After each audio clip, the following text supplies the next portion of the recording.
Hey, hi everyone. Welcome back to Body Talk with Rachel, where I, along with the help of special guests, are talking about body concerns among different groups. And I'm Rachel. I am a doctoral intern at the Counseling Center, and I am joined today by Vanessa Gonzalez-Wright from the Center of Student Diversity. She's the Assistant Director of Latinx Student Development and Diversity, and we're going to talk about body image concerns among Latinas. So thanks so much for joining, Vanessa. Yeah, it's great to be here. Great. If you could just, tell us a little bit about yourselves and your work with Latinx Student Development, that would be great. Sure, yeah. So I work at the Center for Student Diversity on campus, and so my specific role is supporting Latinx students. So I do one-on-one advising, I do student group advising, and then I also do events and programming focused on different issues that impact the Latinx community. I'm originally from California. I'm born and raised in Los Angeles. Both my parents are immigrants. My dad from Mexico, my mom from El Salvador. So this work is super important to me, and I really love what I do, and I get to connect with students every day. So it's just great to be here and talk more about Latinas in particular. Yeah, that's all wonderful. Thanks for sharing, and thanks so much for being a part of this video series and sharing about body image concerns among Latinas. So to start us off, one of the major contributors to body dissatisfaction is messages that people receive about how they should look. Could you tell us a little bit about the messages that Latinas receive and maybe where those messages come from? Absolutely.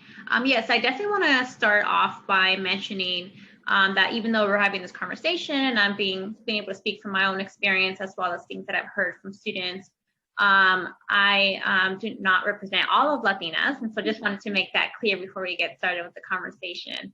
That's really just my perspective, and so there's different perspectives and viewpoints on it.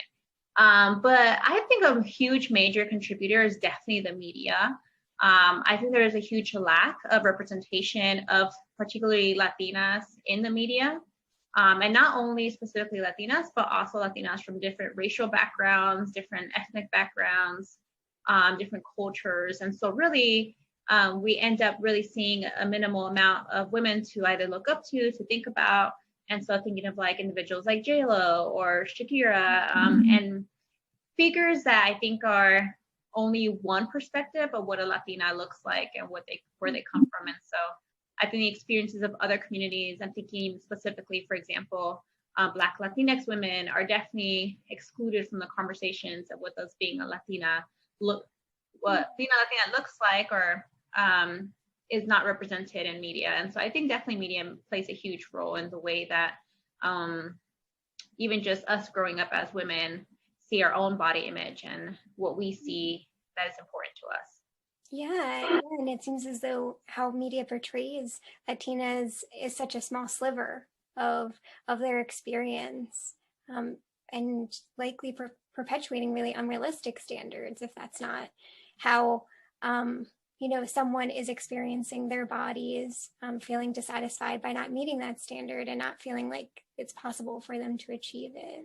Absolutely. And with unrealistic stereotypes of Latinas of being spicy, curvy, long brown hair, brown skin, and a lot of these things, although yes, there are Latinas with those attributes, but not all Latinas fall into that. And so I think the lack of just diversity within the community creates a big impact.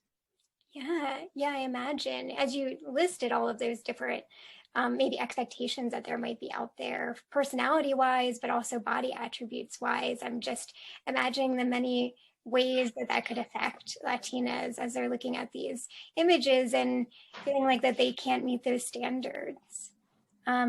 So I know that like body image concerns, like how like the body shape is something that's really prevalent among women generally. How might Latinas experience that, or are there, concerns beyond the body shape that they might? Absolutely. I think even within Latinx communities, of course, again, I'm not speaking from all communities, but I'm even thinking of my own growing up. Food is a big part of our culture and identity, and being able to share it within food. And a lot of cultural foods tend to be more like carbs and things that are very like hearty. And so I think growing up, a lot of times you would hear messages of if you lost too much weight or you were too quote unquote skinny, they'd say, oh, why aren't you eating enough? You know, you should be eating more. Like, here's more. Like, finish your plate. These kind of messages. And then on the flip side, if you were getting too thick, it's like, oh, you're getting too thick. Like, maybe we should do something about that.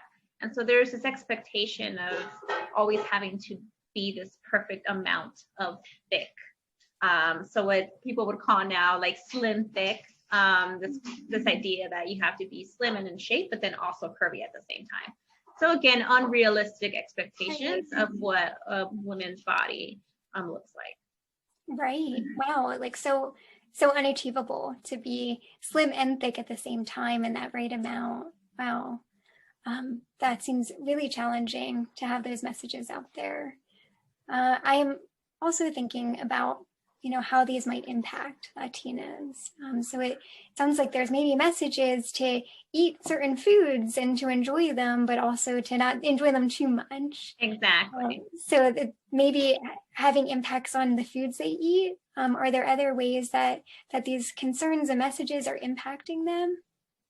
Yeah, I think outside of even just like the foods to be eaten, I think also even just messages from family members, like getting the nickname of the chubby one, the skinny one. My younger sister, she was like the complete opposite of me. She was very, very, very skinny, and she would get nicknames for just being skinny. So like, I guess if you translate it in Spanish, it would be like skinny girl, and it was supposed to be seen as like just like a love message, or like a nickname that you give your family member that you care for. But really, over time, those messages become damaging to your own self-image and how you see yourself. So I think even just like nicknames that are supposed to be something that are positive can also be something that can be negative based off of how you feel of your own body image. Mm-hmm. Yeah, that's a really great point of like messages that we might receive from family, like their nicknames that have maybe loving intent, but they carry other meaning to them that can be harmful, such as like meeting this expectation. Absolutely. You mentioned that family is a pretty major part of maybe their experience with maybe their body and eating behaviors. Are there other kind of influential sources that are maybe contributing to body concerns among Latinas? I think definitely family is a big one. And again, media. I think just media plays just a huge role. Even the expectations of what other people think Latinas should look like. So if individuals don't fall into that box of, like I mentioned previously, the brown skin, the long dark hair, the voluptuous body, then they would assume or make assumptions like, are you Latina? Do you, how do I know you're Latina? You don't look like Latina to me. So even for example, when I moved to the East Coast from the West Coast, I was used to being tanned all year long, living in Los Angeles. It's always sunny. And so I moved here, even for myself, I felt a little bit insecure not being as like tan as I'm used to, feeling like, oh my gosh, that's a huge part of my Latina identity. And I think I didn't realize how deep those messages were until even leaving my own community. And so I think media definitely plays a huge role in those messages that we hear. Yeah, wow. I can see how like some of these messages are really tied to your own ethnic identity in that way, and how maybe not meeting them might maybe make someone feel as though that they're less a part of that identity or culture. Absolutely. Yeah. I also know too that like the tendency for people in the US to really lump like Latinas together, as you mentioned before, of, your views aren't representing all Latinas' views, and that there's so much intersection within the Latina community, and how that likely is impacting experiences of body concerns. I'm wondering if you could speak a little bit more to any of those differences that you might be familiar in your experience, but also acknowledging that we can't speak for all Latinas. Yes, I don't know about anything in particular in regards to experiences, but I do think that the lack of the diversity amongst Latina women, particularly in media, is definitely becomes an issue. Even thinking specifically the anti-Blackness that exists in regards to not featuring Black women as Latina, and making this assumption that there aren't Black Latinas when that is completely inaccurate. And then also thinking about white Latinas as well, and not discussing that as separate. And so I think there are different experiences within the Latinx community, and lumping it all in one really does the community a disservice by making it seem as though we all experience the same thing when that is not the reality. Even if there might be some commonalities in terms of culture and community building, but there are also a lot of differences even within ethnic and cultural backgrounds and traditions. Yeah, it sounds like there are so many differences, and unfortunately they're not always acknowledged or admired or accepted. Absolutely. And I truly believe that there's you are able to build community and have a collective source of unity, while simultaneously also acknowledging the differences and the unique perspectives within the community that are very different from each other. Yeah, definitely. That sounds like something to really strive for. Absolutely. As a community of all of us, to be acknowledging the unique differences that everyone's bringing, but still acknowledging the unity aspects of it as well. It makes me think too of the protective components of maybe Latinx culture for body concerns, and if there's any particular aspects of Latinx culture. I know here I am like saying it globally again, but maybe any parts of particular aspects of Latinx culture that provide some protection against body concerns, or maybe helps facilitate self-esteem or body satisfaction.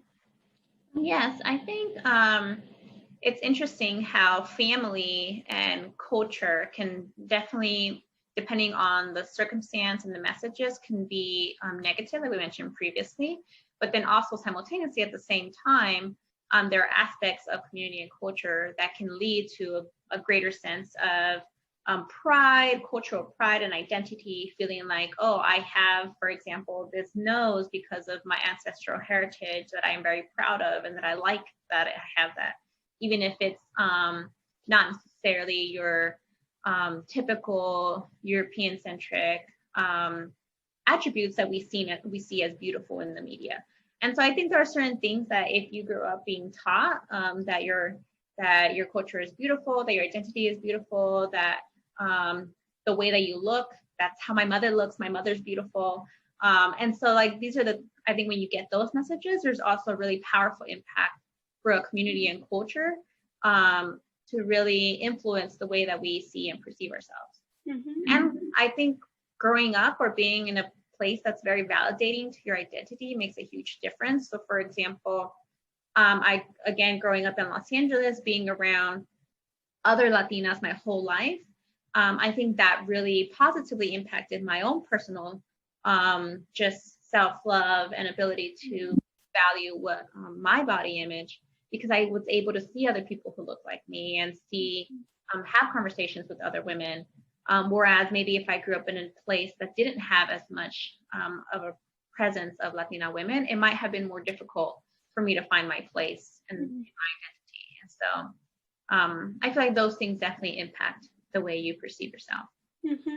Yeah, I can definitely see that. The importance not only of having people to connect with shared experiences, but also this representation part too. And it just made me think of how that relates to the media, that if there was, more accurate, realistic representation in the media and more representation of Latinas specifically in various forms of Latinas, that there would be a bit more of that representation for people. Absolutely.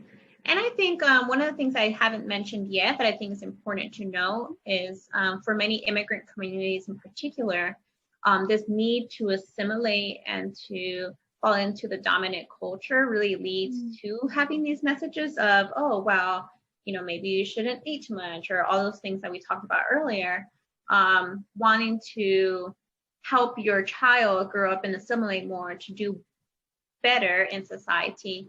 I think it's a great pressure that a lot of families have for their children. And so I think this pressure of assimilation really also impacts body image and how you're perceived and seeing feeling as though you do not want to be seen as othered. Mm. Mm. So wanting to assimilate to maybe some of the beauty standards that we see projected most commonly in the media, which is Absolutely. white women, thinness standards typically. Yes. Yeah, yeah, I can see that being challenging for many people to be viewing those messages and feeling like you have to change to fit them. Yeah. Definitely.